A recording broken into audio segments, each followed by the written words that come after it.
12 करोड़ ब्राह्मण, ओहो ये ऋषि में ऋषि, 12 करोड़ ब्राह्मण, 88,000 ऋषि और 33 करोड़ देवता और ब्रह्मा विष्णु महेश, और यो काल निरंजन भी आ गया उनमें गुप्त रूप में, किसी अन्य वेश में, किसी में प्रवेश कर जाता है काल।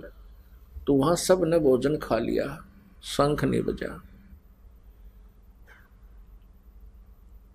सब ने भोजन खा लिया, शंख ने आवाज करी नहीं। तो युधिष्ठिर ने कहा भगवान नहीं बात बनी, और बनेगी कैसी, हमारे पाप बहुत है, हमने जुल्म कर रखा है। वो आज तक याद है, लाशें बिछी हुई थी, 18 करोड़ आदमी मर गए, दोनों तरफ की सेना, कैसे शंख बजेगा, कैसे पाप कटेंगे। श्री कृष्ण जी ने कहा कि शंख बजाने वाला इन सब में आया नहीं है, वो है ही नहीं इनमें। तब युधिष्ठिर ने कहा कि भगवान ये ऋषि महर्षि बैठे, वशिष्ठ मुनि जैसी तोब बैठी यहाँ पर, इतने पुण्यात्मा, क्योंकि वो उनको बहुत बड़ा महान मानते थे, और 12 करोड़ ऋषि वे ब्राह्मण बैठे, क्या इनसे भी शंख नहीं बजेगा, इनसे भी अन्य कोई और श्रेष्ठ आत्मा है, कोई अच्छी आत्मा। तो बताया गया कि ऐसे ऐसे एक सुदर्शन नाम के सुपच है, वाल्मीकि परिवार में उसका जन्म है, वाल्मीकि घर में, और वो सत साधना करते हैं, वो सतगुरु के शिष्य हैं।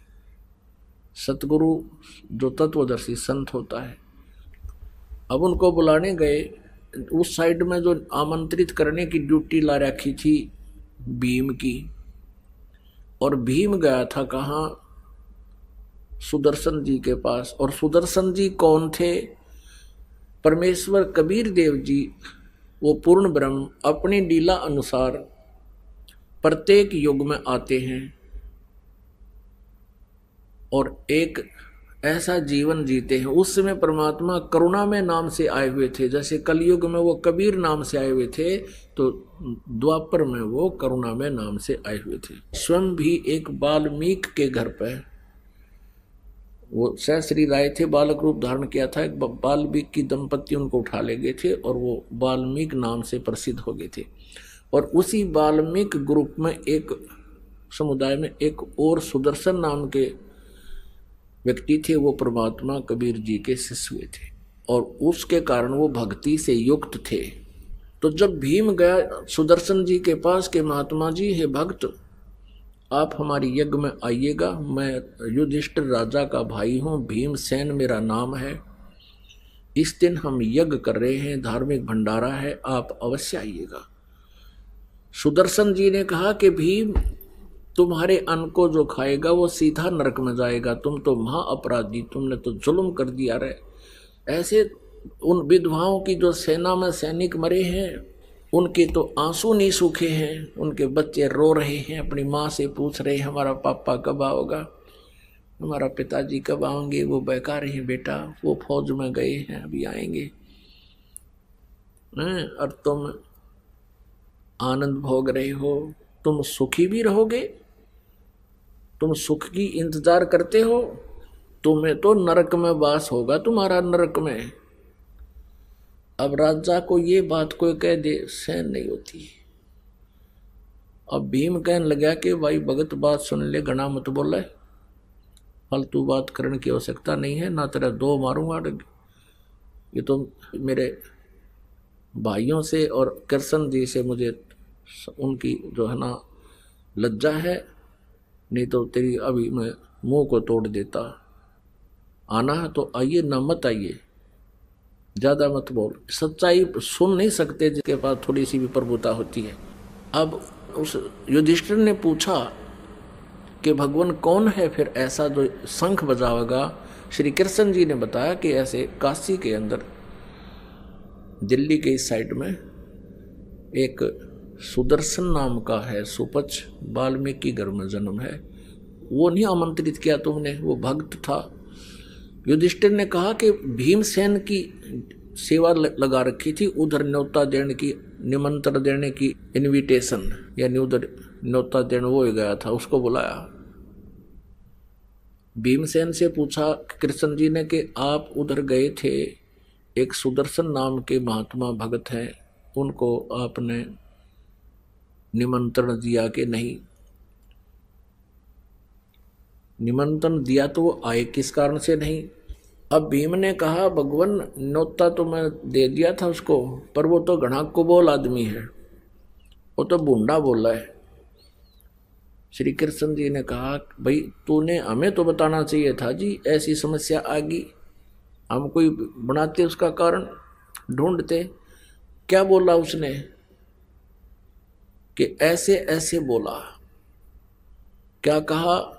श्री कृष्ण जी ने कहा तो सारी बता के क्या उसने? भीम ने कहा कि वो कहने लगा कि तुम नरक में जाओगे और तुम्हारे अन्न को जो खा लेगा वो सीधा नरक जाएगा, तुमने ऐसा पाप कर रहा है, तुम अपराधी हो, तुम महापापी हो।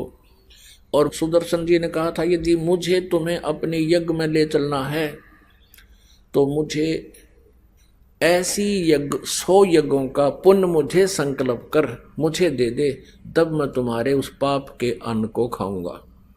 और मैंने उससे ये कहा कि हम तो ये दूसरी ही यज्ञ कर रहे हैं, एक यज्ञ तो करी थी भाई जो गद्दी पर बैठे, और दूसरी अब करने जा रहे हैं। अब युधिष्ठिर तो पहले मना कर रहा था उस गद्दी पर नहीं बैठूं मैं, वो भी ऐसे ही कह रहा था, लेकिन श्री कृष्ण ने उसको एक छोटा सा यज्ञ करवा के बैठा दिया। तो कहने लगा हम कहाँ से लाएं आपको 100 यज्ञ का फल दें? ऊपर से फिर उसने ऐसा गलत कह दिया। श्री कृष्ण जी को पता था ये भी पहलवान माइंड आदमी है, पता नहीं इसने क्या होगा भगत को। श्री कृष्ण जी ने कहा फिर आप के बोले, सच्ची बताइए।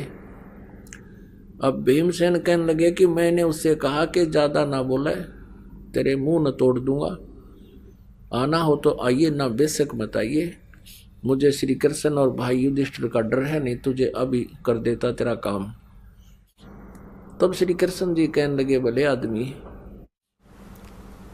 कभी दिमाग भी प्रयोग करा कर अपना, हंगा नहीं चला करता सब जगह। तुझे वो वाल्मीकि दिखाई देता है, उस वाल्मीकि के एक बाल के समान भी ये तीनों लोक नहीं है।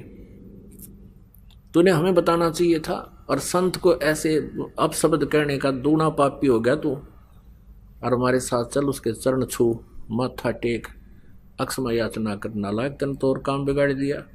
रथ तैयार किया, 5 पांडु छठे कृष्ण भगवान वहां पहुंच गए। 1 योजन यानी 1 योजन होता 12 किलोमीटर दूर, 1 योजन दूर रथ रोक दिया और 6 के 6 पैदल चल पड़े, रथ पीछे पीछे घोड़े आ रहे हैं। उधर से क्या हुआ कि सुदर्शन ने अपने गुरुदेव करुणामय जी से यानी कबीर जी से कहा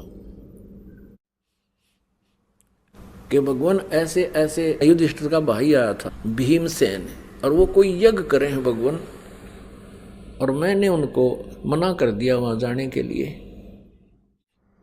तो भगवान कबीर जी यानी करुणामय जी कहने लगे सुपच और सुदर्शन, उनका यज्ञ पूरा ना हो शंख नहीं बाजे बेटा, वो तो तेरे तो बात बनेगी,